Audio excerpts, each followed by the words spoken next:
UPS. Yan, kasama namin yan guys.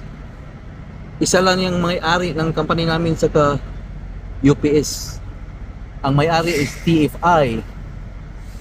Napakalaking company. All over United States. 48 states hanggang Canada. Pero kami, sa ano lang kami, Southeast. Pero ang UPS, whole America yan. Pero iba yung terminal namin. Iba yung ano nila, yung mga dispatch nila. Pero isa lang yung may-ari.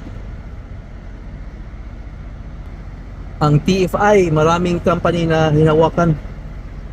Oh, may kasama ko. Kasama ko yun. Kilala ko yun, si Mike.